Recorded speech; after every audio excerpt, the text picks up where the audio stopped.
اللہ تعالیٰ کا کروڑ کروڑ احسان ہے۔ پروردگار نے حضور پاک علیہ السلام کی اس جشن میلاد پاک کی مبارک مجلس میں ہم سب کو شریک ہونے کا موقع عنایت فرمایا۔ اللہ رب العزت نے پیارے حبیب کے صدقے و طفیل سے ہم پر اتنی مہربانی فرمائی کہ اللہ نے ہمیں اہل سنت والجماعت میں پیدا کیا۔ یہ اللہ کی کروڑہا احسان میں سے یہ سب سے بڑا احسان ہے، اللہ نے ہمیں اہل سنت والجماعت میں پیدا کیا۔ پیارے دوستو، دیکھیے آج امت دو طبقوں میں بڑھ گئی، دو فرقوں میں بڑھ گئی۔ ایک طبقہ وہ ہے جو حضور صلی اللہ علیہ وآلہ وسلم کی میلاد مناتا ہے، حضور کو عالم غیب مانتا ہے، حضور کے معراج میں تشریف لے جانے پر کامل یقین رکھتا ہے اور سینکڑوں ہزاروں دلائل رکھتا ہے۔ ایک طبقہ وہ ہے جو حضور صلی اللہ تعالی علیہ وآلہ وسلم کو لامکاں کا مکی مانتا ہے، صاحب معراج مانتا ہے، مختار کائنات مانتا ہے، مالک جنت مانتا ہے، اللہ کا حبیب مانتا ہے، سارے نبیوں کا سردار مانتا ہے، شافع محشر مانتا ہے، قبر میں تشریف لانے والا مانتا ہے اور اپنا چہرہ دکھا کر گناہگاروں کو بخشوانے والا مانتا ہے۔ یہ رہا پہلا طبقہ، اور وہ طبقہ جو پہلا ہے نا وہ حضور کی میلاد مناتا ہے، سبحان اللہ۔ اور اب دوسرا جو طبقہ ہے وہ حضور پر نہ فاتحہ پڑھتے ہیں، نہ حضور پر سلام بھیجتے ہیں، نہ حضور کی عظمت کو قبول کرتے ہیں، بلکہ وہ دوسرا طبقہ حضور کو اپنی طرح سمجھتا ہے، حضور پاک صلی اللہ علیہ وآلہ وسلم کی تمام شان و عظمت اور رفعتوں کو کمی کر کے بیان کرتا ہے۔ حضور کی عالم غیب ہونے پر ان کو اعتراض، حضور کے حاضر و ناظر ہونے پر ان کو اعتراض، حضور کے گناہگاروں کی شفاعت کرانے پر ان کو اعتراض، حضور کے نامکاں تشریف لے جانے پر ان کو اختلاف، حضور پاک صلی اللہ علیہ وسلم کے خدا کے دیدار کرنے پر ان کو انکار ہے۔ تو اب آپ اندازہ کیجئے کہ یہ دو طبقے بن گئے ہیں، جو ایک حضور کی عظمت کو ماننے میں لگا ہوا ہے اور دوسرا حضور کی عظمت کو گھٹانے میں لگا ہوا ہے۔ حضور کی عظمت کو گھٹا رہے ہیں، وہ لوگ بولیں حضور ہماری طرح ہے، وہ لوگ یہ بولیں کہ حضور ہماری طرح، ہم چاہیں تو نعوذ باللہ من ذالک بعض مسائل میں حضور سے آگے بھی بڑھ سکتے ہو رہے ہیں، نعوذ باللہ۔ اور وہ یہ بھی نہیں کریں کہ حضور نعوذ باللہ انپڑھ ہیں، لا الہ الا اللہ محمد رسول اللہ، حضور کو انپڑھ بھی کہہ رہے ہیں، استغفر اللہ۔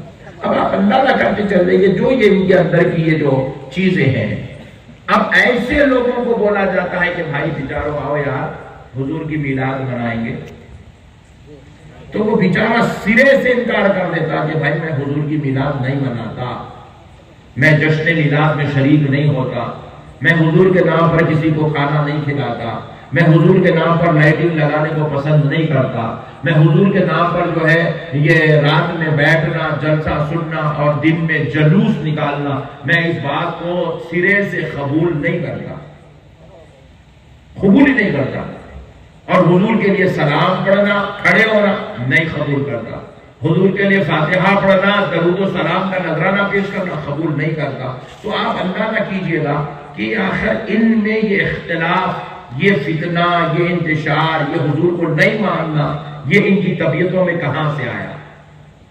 اور پھر یہ جو ماننے والا طبقہ ہے، ان کی طبیعتوں میں یہ حضور کا ماننا، حضور کی عظمت کو قبول کرنا، حضور کی رفعتوں کو قبول کرنا، حضور کی شان و عظمت کو قبول کرنا، یہ کہاں سے آیا ہے؟ یہ دونوں چیزیں آپ کو ایک 10 منٹ کے اندر سمجھا دیتا ہوں، آپ کا ایمان تازہ ہو جائے گا اور آپ کو پورا اختلاف سمجھ میں آ جائے گا۔ بیسک آپ کو بتا رہا ہوں، بیسک کہ امت میں اختلاف کہاں سے ہو رہا ہے، یہ امت دو ٹکڑے کہاں سے ہو رہی ہے۔ اب کئی لیڈر تقریروں میں بول رہے ہیں، پورے لیڈر بول رہے ہیں مسلمان ایک ہو جاؤ، مسلمان ایک ہو جاؤ، کہاں سے ہوتے رہے واقعہ کہاں سے ایک ہوتے بھائی؟ اور 10 مودی آگے تو بھی مسلمان ایک نہیں ہو سکتا۔ کیسا ہوگا میرے بھائی؟ دیکھو جب نبی کی ذات کوئی جھگڑا بنا کے رکھ دیا تو مسلمان ایک کیسا ہو سکتا ہے؟ بات سمجھ رہے آپ نے؟ نبی کی ذات کو ان لوگوں نے اختلاف بنا دیا.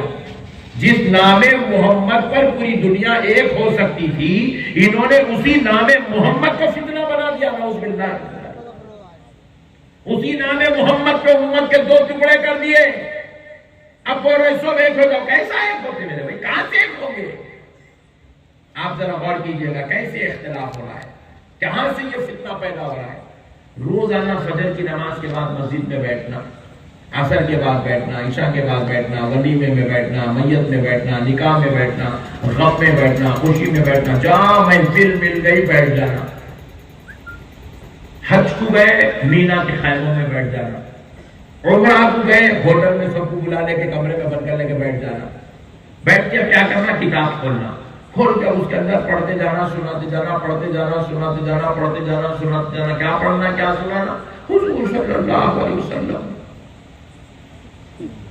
حضور صلی اللہ علیہ وسلم پیٹ پہ پتھر باندھتے تھے. حضور صلی اللہ علیہ وسلم بکریاں چراتے تھے. حضور صلی اللہ علیہ وسلم کئی دن تک بھوکے رہتے تھے، فاقہ کش رہتے تھے، کھانا نہیں تھا. حضور کو قید کر دیا گیا. حضور نے جھاڑ کے کچے پتوں سے اپنا پیٹ بھرا. حضور صلی اللہ علیہ وسلم کی قمیص پر پہون لگے ہوئے تھے.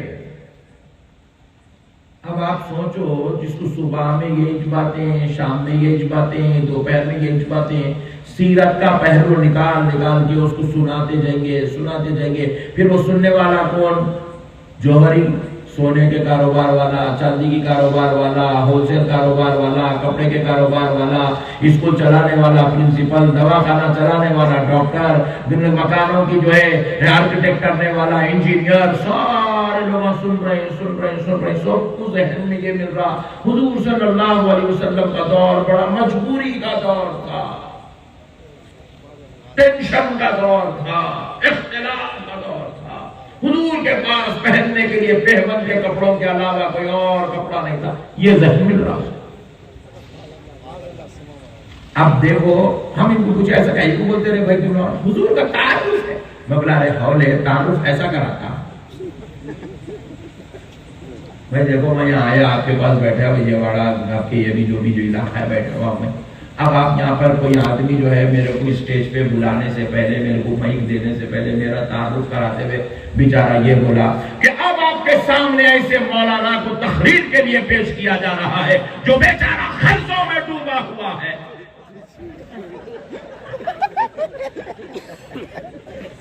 اب آپ تقریر سن دے، چندہ جمع کر کے پورے مل کے آیا بیچارہ کچھ ابھی دے کے بھیجو. بات سمجھ رہے آپ؟ یہی بات سمجھ رہے. تعارف ایسا نہیں کرایا جاتا کہ سامنے والے کے دل میں رحم پیدا ہو جائے. تعارف ایسا کرایا جاتا ہے کہ سننے والے کے دل میں عظمت پیدا ہو جائے. یہ جو تعارف کرا رہے حضور پیٹ پہ پتھر باندھے، حضور بکریاں چرا رہے تھے، حضور پہبند کے کپڑے پہنے تھے، حضور جو ہے محاصرے میں تھے، 3 سال تک قید میں تھے، یہ جو تعارف ہو رہا ہے خدا کی قسم یہ سیرت کا ایک پہلو ضرور ہے. کبھی کبھار ایک آدھ بار ضرور بولا جائے گا، لیکن ہمیشہ اس کے پیچھے ہاتھ دھو کے نہیں پڑا جائے گا. ہر ایک کو یہ بولتے جا رہے ہیں، پکڑ کے بولتے جا رہے ہیں. اب یہ سننے کے بعد انجینئر بول رہا ارے کاش میں نبی کے دور میں ہوتا تو میں کچھ ضرور ہیلپ کر دیتا تھا. بول رہا ہوں انہیں نبی کی مدد کرنے کو چلے آ رہا. ارے حوالے نبی سے مدد لے والے تو انہیں نبی کی مدد کرنے کو جا رہا ہے. کیوں جا رہا صاحب؟ کیونکہ اس کے سامنے نبی کا تعارف ہی ویسا کیا جا رہا. نبی کا تعارف ایسا کرا رہے کمزور، مجبور، بالکل نہتے تھے. اللہ اکبر. وہ بھی ایسا جنگ بدر کی بات ہے کہ صحابہ کے پاس کوئی اسلحہ نہیں تھا. اتنا ٹینشن کے بولے رہے گا. اسلحہ نہیں تھا، جنگ جیتے نہیں جیتے. ابھی حولے اسلحہ نہیں تھا، اسلحہ نہیں تھا، اسلحہ نہیں تھا، اسلحہ نہیں تھا، یہ پکار رہا. ابھی لبے مصطفیٰ ہل گئے تو فرشتے تلوار لے کے یہ نہیں بولتا تو ان لوگ کیا کرتے ہیں، حضور کی سیرت سے ایسے پہلو نکالتے جو پہلو سننے کے بعد، پہلو تو سچا رہتا مگر اس کو سننے کے بعد عظمت پیدا نہیں ہوتی۔ سبحان اللہ، نعرہ تکبیر، اللہ اکبر، نعرہ تکبیر، اللہ اکبر، نعرہ رسالت، یا رسول اللہ، علامہ احمد رقشبندی صاحب قبلہ زندہ باد، حضور شان دکن زندہ باد، نعرہ تکبیر، اللہ اکبر، نعرہ رسالت، یا رسول اللہ۔ بات سمجھ میں آ رہی ہے بھائی؟ اب میں آیا یہاں پہ، میں آیا بولے مولانا کا نے کپڑے نہیں ہے کوئی، مولانا کا نے گاڑی بھی نہیں ہے، کہتے بیچارے سائیکل پہ بیٹھتے کہتے حیدرآباد میں۔ بولے تو آپ کے دل میں کیا ہوتا ہے؟ سب مل کے چندہ کر کے لونا دلا دی گئی کیا مولانا سے؟ بات سمجھ رہے ہیں؟ تعارف ایسا نہیں کرایا جاتا میرے بھائی کہ سامنے والے کے دل میں رحم پیدا ہو، تعارف ایسا کرایا جاتا ہے کہ سامنے والے کے دل میں محبت پیدا ہو۔ اب دیکھو میں نے کہہ رہا ہوں، اللہ کی بات سنو، بکریاں حضور چرائے نا، خدا کی قسم سیرت کا پہلو انکار نہیں ہے مگر اس میں حکمت ہے۔ حضور نے مجبوری کی وجہ سے بکری نہیں چرائی، حضور مجبوری کی وجہ سے بکری نہیں چرائی، حضور مجبوری کی وجہ سے پیٹ پہ پتھر نہیں باندھے، حضور کوئی چیز کی کمی ہے بول کے پیون کے کپڑے نہیں پہنے، حضور کو کوئی کمی ہے بلکہ حضور خیز میں محاصرے میں جو ہے جھاڑ کے پتے کھانا گوارا نہیں کیے۔ اس کی حکمت تھی، اس میں مصلحت تھی، وہ کیا تھی میں بھی آپ کو 10 منٹ میں بتا دیتا ہوں، لیکن پہلے ذرا آؤ اس خدا سے پوچھتے ہیں، اے اللہ تو نے ہی اپنے حبیب سے بکریاں چروایا، تو نے ہی اپنے حبیب سے مولا پیٹ پہ پتھر بندوایا، اے اللہ تو نے ہی اپنے حبیب کو ایسا کپڑا پہنایا جس پہ پہون لگا تھا، لیکن جب قرآن میں ذکر مصطفیٰ کی آتی ہے تو قرآن میں بکریاں چرانے کا ذکر نہیں ہو رہا ہے، پیون کے کپڑوں کا ذکر نہیں ہو رہا ہے، پیٹ پہ پتھر باندھنے کا ذکر نہیں ہو رہا ہے، قید و محاصرے کا ذکر نہیں ہو رہا ہے، بلکہ کیا ہو رہا ہے؟ وَمَا أَرْسَلْنَاكَ إِلَّا رَحْمَةً لِلْعَالَمِينَ۔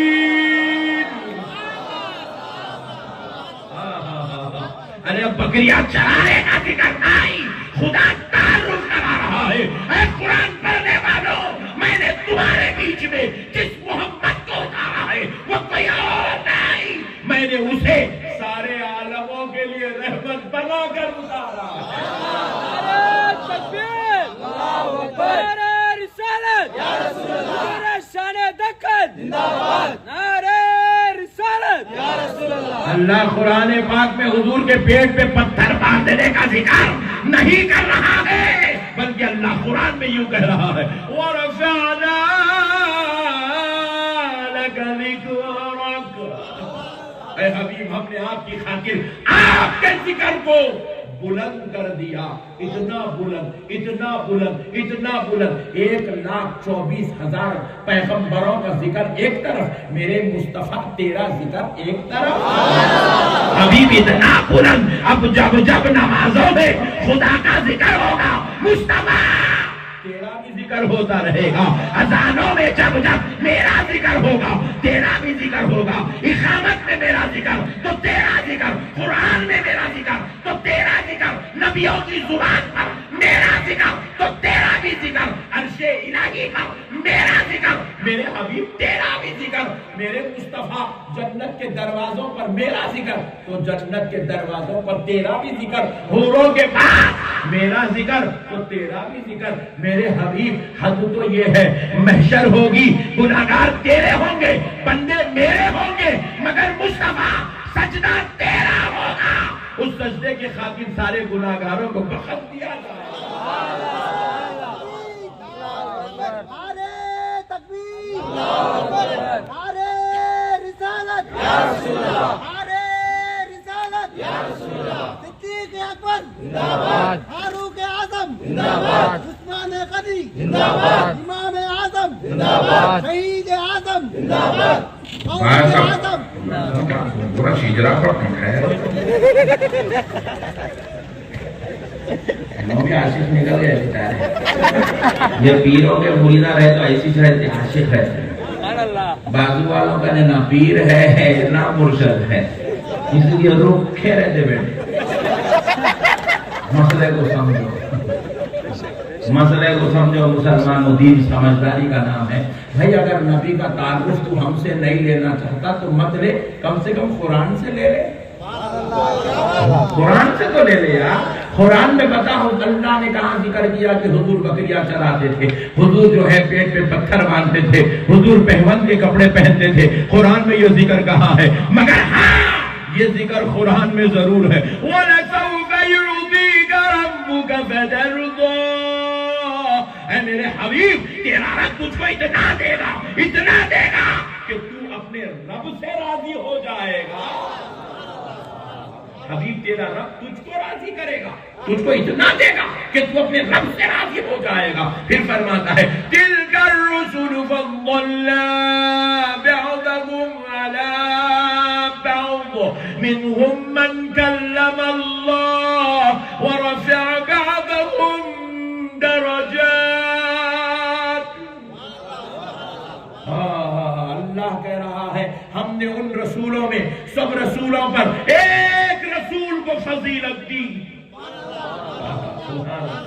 ایک رسول کو فضیلت دی۔ یا لفظ بعض کا معنی ایک بھی آتا ہے، ایک رسول کو ہم نے فضیلت دی۔ پھر اس کے بعد کہتا ہے اللہ فرماتا ہے ہم نے کسی سے براہ راست کلام کیا تو ہم نے کسی کے درجات کو انتہائی بلندیاں عطا فرما دی، اور جس کو ہم نے انتہا بلند درجات عطا کیے، ختم رب ذوالجلال کی، خدا رب ذوالجلال کا کلام گواہ ہے، وہ کوئی اور ذات نہیں، وہ آمنہ کے نام، فاطمۃ الزہرا کے بابا، حسنین کے نانا، ہم غمخاروں کی آقا محمد عربی کی ذات ہے، وہ رسول اللہ کی ذات ہے۔ وَرَفَعَ بَعْضَهُمْ دَرَجَاتٍ۔ سبحان اللہ، ملا تو کہاں پھنس گیا یار؟ ملا تو اللہ کی طرف دیکھتا کیوں نہیں؟ اللہ کہہ رہا وَرَفَعَ بَعْضَهُمْ دَرَجَاتٍ۔ ملا درجے کم کرنے میں لگا ہے، اللہ اپنے حبیب کے درجے بلند کرنے میں لگا ہے۔ ملا علم غیب نہیں تھا، درجے کم کر رہا۔ بھائی میں بول رہا ہوں یہ ڈاکٹر صاحب ہے، انہوں آپریشن بھی کر لیتے، انہوں بہترین ٹریٹمنٹ بھی دیتے، انہوں بہترین علاج بھی کر لیتے، ہاتھ پکڑے تو کام پورا پہچان دیتے۔ نہیں آتا ہم کو، نہیں آپریشن نہیں آتا، آپریشن کرنا نہیں آتا ہم کو، نہیں دیکھا کرے وہ MBBS کی ڈگری بھی ڈوبلی کرے، ارے نہیں لو میں فضیلت بیان کر رہا ہوں، ملا تو گراتے جا رہا۔ بات سمجھ رہے؟ ملا اور حضور کی غیب نہیں ہے، حضور صلی اللہ علیہ وسلم ہماری طرح ہے، حضور صلی اللہ علیہ وسلم کو پیٹ کے پیچھے کی خبر نہیں ہے، حضور کسی کی شفاعت نہیں کرائیں گے، حضور خبر میں تشریف نہیں لائیں گے، حضور اللہ کا تشریف نہیں لگائے، حضور اللہ کا دیدار۔ ارے تو درجے کم کہیں کو کر رہا ہے حولے؟ ارے اللہ کو دیکھ، وہ کہہ رہا ہے منہم من کلم اللہ، وہ کہہ رہا ہم نے براہ راست کلام کیا، ان میں سے کسی سے ہم نے براہ راست کلام کیا۔ اور پھر کیا کہہ رہا ہے وَرَفَعَ بَعْضَهُمْ دَرَجَاتٍ، ہم نے ان کے درجات کو بلندیاں عطا کی ہے، اور اتنی بلندی عطا کی کہ 1400 سال سے کروڑوں مسلمان انسان پیدا ہوئے، سارے انسان مل کر ایک جگہ جمع ہو جائے، سارے انسانوں کی نمازیں، روزے، زکات، حج، تقویٰ، عبادت سب ایک طرف، میرے مصطفیٰ جان رحمت کی نالین کا مرتبہ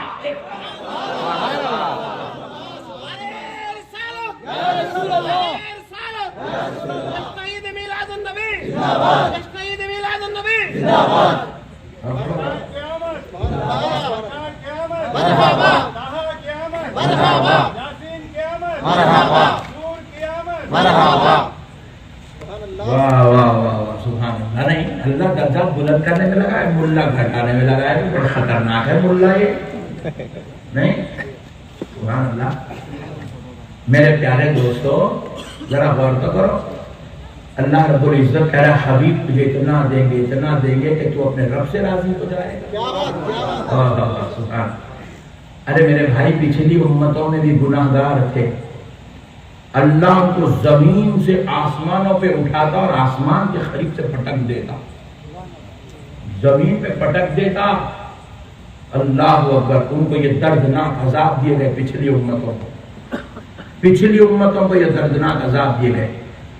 وہ گناہ کرتے، رات میں سو جاتے، صبح اٹھتے، ان کی پیشانیوں پر ان کا گناہ لکھ دیا جاتا، ان کے گھروں کی دہلیز پر ان کا گناہ لکھ دیا جاتا۔ ان کو ایسے ایسے قانون تھے، اگر ان کے جسم کو پیشاب لگ جاتا تو وہ پیشاب کو پاک کرنے کے، وہ جسم کو پاک کرنے کے لیے، پیشاب والی ناپاکی دور کرنے کے لیے جسم کا وہ حصہ ان کو کاٹ کے پھینکنا پڑتا۔ ایسے ایسے دردناک عذاب۔ وہ پانی پینے کے لیے سمندر کے قریب جاتے، دریا کے قریب جاتے، لوٹا ڈباتے تو لوٹے میں پانی آتا، پانی میں ڈباتے پانی آتا، منہ کے قریب لاتے پیشاب بن جاتا۔ ایسے دردناک اللہ نے ان کو عذاب دیے۔ ایک کشتی میں پیغمبر کو تیار کرنے کا حکم دیا جاتا، پیغمبر کشتی تیار کرتے، حکم ہوتا اپنے چاہنے والوں کو لے لو، چاہنے والے نکل جاتے اور سارے نافرمانوں کو طوفان میں غرق کر کے اللہ ہلاک و تباہ و برباد کر دیتا۔ لیکن آپ کو معلوم ہے اس امت میں ان امتوں سے زیادہ گناہ ہے۔ یہ گنہگار، یہ امت تو شریف نہیں ہے، یہ امت میں ان سے زیادہ گناہ ہے۔ 1400 سال ہو گئے، کسی کو آسمان پہ نہیں اٹھایا جا رہا، کسی کو آسمان سے نہیں پٹکا جا رہا۔ 1400 سال ہو گئے، کسی کے لیے پانی کو پیشاب نہیں بنایا جا رہا ہے۔ 1400 سال ہو گئے، کسی کی پیشانی پہ گناہ نہیں لکھا جا رہا ہے۔ 1400 سال ہو گئے، کسی کی دہلیز پر اس کا گناہ لکھا ہوا نہیں ہے۔ آج بھی بیٹے کا گناہ باپ سے چھپا ہوا ہے، باپ کا گناہ بیوی سے چھپا ہوا ہے، بیوی کا گناہ شوہر سے چھپا ہوا ہے، شوہر کا گناہ اس کی اولاد سے چھپا ہوا ہے۔ اللہ اکبر کبیرہ۔ پڑوسی پڑوسی کے گناہ نہیں جانتا، مالک نوکر کے گناہ نہیں جانتا، بھائی بھائی کے گناہ نہیں جانتا، دوست دوست کے گناہ نہیں جانتا، مرید اپنے پیر بھائی کے گناہ نہیں جانتا۔ مگر ذرا غور کرو مسلمانوں، یہ بات کیا ہے؟ گناہ ان سے زیادہ ہے، مگر چھپے کیوں ہے؟ چھپے کیوں ہے؟ عذاب کیوں نہیں آتا؟ تو قرآن جواب دیتا ہے، رب فرماتا ہے وَمَا كَانَ اللَّهُ لِيُعَذِّبَهُمْ وَأَنْتَ فِيهِمْ۔ اللہ کہہ رہا ہے، اللہ قرآن وَمَا كَانَ اللَّهُ لِيُعَذِّبَهُمْ وَأَنْتَ فِيهِمْ۔ اللہ اللہ کو یہ زیب نہیں دیتا کہ ان کو عذاب دے، جبکہ پیارے مصطفیٰ آپ ان کے بیچوں بیچ موجود ہے۔ ارے یہ امت پہ عذاب بھی رکا ہوا ہے تو امت کے نمازیوں کی وجہ سے نہیں، امت کی داڑھیوں کی وجہ سے نہیں، امت کے ٹوپیوں کی وجہ سے نہیں، امت کے ملاؤں کی وجہ سے نہیں، امت کے مولویوں کی وجہ سے نہیں، اس امت کا عذاب رکا ہے قسم رب ذوالجلال کی، آمنہ کے لال محمد عربی کے صدقے میں رکا ہوا۔ اللہ اکبر، یہ تو میرے آقا کا صدقہ ہے کہ آج بچے ہوئے ہم اتنے گناہ کر کے، اتنی خطائیں کر کے بچے ہوئے ہیں۔ یہ رحمت للعالمین کا صدقہ ہے، ان کے صدقے میں اللہ ہم کو اپنے عذاب سے بچائے رکھا ہے۔ میرے پیارے بھائی، انہیں حضور پیٹ پہ پتھر باندھ دیتے، ابھی ہولے پیٹ پہ پتھر کہیں کو دیکھا؟ یہ کہیں کو نہیں دیکھا؟ 1400 سال سے ہر محراب میں یہ کلام پڑھا جا رہا ہے، ہر ممبر پہ یہ کلام پڑھا جا رہا ہے، ہر مجلس میں یہ کلام پڑھا جا رہا ہے، ہر مسجد میں یہ کلام پڑھا جا رہا ہے۔ اور حضور نے پتھر کتنے بار مانگا پیٹ پہ؟ ایک بار۔ کتنے بار؟ ایک بار۔ ایک بار پتھر باندھے تو اس کو پکڑ لیا، اور 1400 سال سے جو عظمت مصطفیٰ پڑھی جا رہی چھوڑ دیا۔ اتنی بڑی گیم کھیلی گئی تھے وہ رسول اللہ صلی اللہ علیہ وسلم کی عظمت کے ساتھ۔ سمجھ رہے آپ میری بات؟ تو نہیں سمجھ رہے؟ بولو بھائی، نہیں سمجھ رہے؟ دیکھو بھائی، مثال دے رہا ہوں سمجھانے کے واسطے۔ یہ ایک آپ کا علاقہ ہے، آپ کے علاقے میں بہترین روڈیں ڈالی گئی ماشاءاللہ، بہترین طریقے سے اس کو ایم ایل اے صاحب خوب محنت کر رہے ہیں، سجا رہے ہیں، سنوار رہے ہیں، خوبصورت بنا رہے ہیں۔ 5 سال بیچارہ روڈوں کے پیچھے محنت کرتے رہا، 10 روڈاں ڈال کے دیتے رہا۔ ایک جگہ چھوٹا گڑھا پڑ رہا، وہ گڑھا پڑا ہی چاہیے بولے بات سمجھ رہے آپ؟ پورے روڈ کو چھوڑ دیا، یہاں سے لے کے وجے واڑہ تک 200 کلومیٹر کی روڈ ہے، بیٹھ لے لیا پٹھا، وہ گڑھے کے پیچھے پڑ گیا 2 فٹ کا گڑھا۔ ارے ہونا ہے کیا بڑے بھائی، وہ گڑھے کو چھوڑ پوری روڈ دیکھ رہے دیوانے، گڑھا پڑا پوری 63 سالہ زندگی، جس زندگی کے بارے میں رب قرآن پاک میں کہا ہے لَعَمُرُكَ، اے حبیب پاک علیہ السلام، آپ کی حیات طیبہ کی قسم، آپ کی عمر مبارکہ کی قسم، جن کی عمر کی اللہ قسمیں کھا رہا ہے، وہ پوری 63 سالہ زندگی کو چھوڑ دیا، 1400 سال سے جو قرآن پاک میں عظمت بیان ہو رہی وہ سب چھوڑ دیا، پیٹ پہ پتھر باندھے پکڑ لیا، پیٹ پہ پتھر باندھے، پیٹ پہ پتھر باندھے، پیٹ لگا ہوا ہے، نکلے ہوا۔ کالج کو گیا تو وہی بول رہا، یونیورسٹی گیا تو وہی بول رہا، مسجد کو گیا تو وہی بول رہا، دوستوں میں گیا تو وہی بول رہا، ولیمے میں گیا تو وہی بول رہا، میت میں بھی وہی بول رہا۔ یہ بہت بڑا فتنہ ہے، فتنہ۔ اس فتنے کو سمجھنے کی ضرورت ہے۔ اللہ یہ فین کو ادھر پھرنے کی توفیق عطا فرمائے۔ میں جب دیکھا ادھر پھر رہا تھا، وہاں ہے کوئی نہیں، کس کو ہوا دے رہا سمجھ میں، ذرا روک دے بیٹا اس میں۔ ہاں ایسا، شاباش، ایک اکھر بنایا، مسئلے کو سمجھو مسلمانوں، دین سمجھداری کا نام ہے، ہلڑ بازی کا نام دین نہیں ہے۔ اب جو بیچارہ روزانہ صبح شام دوپہر، صبح شام دوپہر سن رہا کہ حضور ہماری طرح ہے، حضور پیون کے کپڑے پہنتے تھے، حضور بکریاں چراتے تھے، حضور پیٹ پہ پتھر باندھتے تھے، اب انہیں کہاں سے میلاد النبی بنا تھا؟ نہیں بھائی، نبی کے نام پہ کھانا کھلانے کے واسطے دل میں محبت ہونا